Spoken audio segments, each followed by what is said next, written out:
passionnante du segment antérieur, innovante, dont vous ne pouvez pas échapper et montrer quelques cas.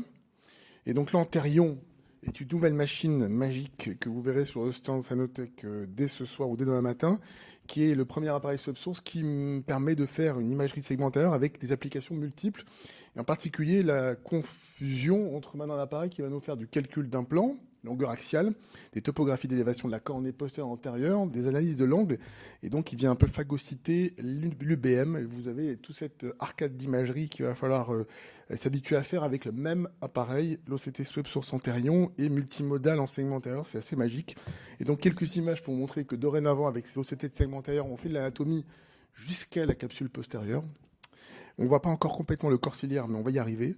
Avec ces nouveaux appareils, on a la longueur axiale qui est complètement reproductible et proche de celle qu'on fait en échographie. On a une parfaite profondeur de champ antérieur et d'épaisseur du cristallin, ce qui est très important pour nos segmentistes antérieurs et pour la chirurgie. Avec cet appareil, qu'on a une cataracte blanche, comme celle qu'on voit ici, où l'aïeul master ne passe pas, on fait une échographie. Avec l'antérion, on passe. Et avec les calculs de SRKT ou de formule de Guise de calcul d'implant, on obtient des résultats strictement identiques. Et donc avec l'antérion, on peut faire des calculs d'implant chez un patient assis versus les échographies de longueur axiale où le patient est allongé, anesthésié avec du gel. Et donc c'est très pratique. Avec l'antérion, on fait de l'analyse de l'angle.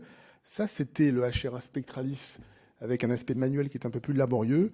Avec l'antérion, c'est automatique. Ce sont des coupes en haute résolution qu'on peut faire 6 fois ou 12 fois, qui nous permettent de calculer des surfaces. Et ce qui est magique, c'est cette partie-là.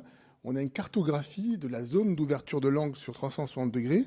Et donc, on arrive à identifier tout de suite la zone qui est à menace de fermeture ici en supérieur. Parfois, c'est plus sévère.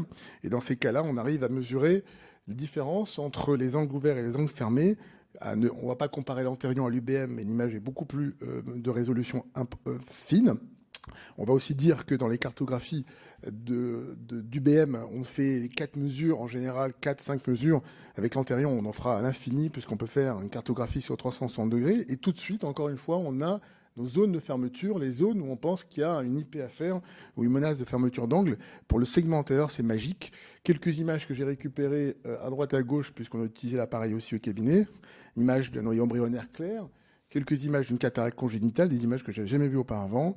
Quelques images post-chirurgie filtrante. Dorénavant, la cataracte est cotée avec une chirurgie filtrante en même temps, puisque phacoémification est connectée en codification avec la pose d'un processus et d'un dispositif de filtration trabéculaire, que ce soit le e-stent, le Xen ou tout ce que vous voulez.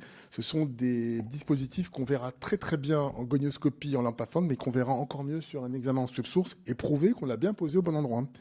En particulier chez ce patient, que ce soit le Xen stent qui montre bien qu'il y a une bulle de filtration ici antérieure et que la conjonctive est bien soulevée. On pourra aussi montrer les anneaux de cornéens chez les patients opérés pour des kératocones. On pourra aussi analyser ce qui se passe pour les patients qui ont des kystes. Et là, on voit des kystes rétro-iriens, une patiente qu'on a vue au cabinet. Et voilà, à droite, l'UBM qui montre la cause de son problème de fermeture d'angle sur un secteur en UBM avec un kyste qu'on voit également en antérion. Et donc, c'est magique. Ça fait aussi des topographies cornéennes. Ça vient concurrencer les pentacams et les analyses de cornée antérieure et postérieure. La seule différence, c'est que le champ est un peu plus restreint. Je vais faire vite, 16 mm pour le pentacam, par exemple. Quand l'antérieur, on fait 8 mm, mais pour les kératocones, les défauts centraux, on les verra parfaitement bien. Donc, des examens qui sont très contributifs. La visibilité à l'arrière de l'iris est faisable. On ne va pas jusqu'au corps ciliaire, parce que c'est de la lumière, bien évidemment. Et donc, je ne vais pas passer plus d'images. Et pour vous dire que l'antérion est un appareil multimodal magique pour le segment antérieur que je vous invite à découvrir sur le stand de Sanotech. Je conclus l'imagerie et on va laisser la parole à nos spécialistes de Navilas. Bravo.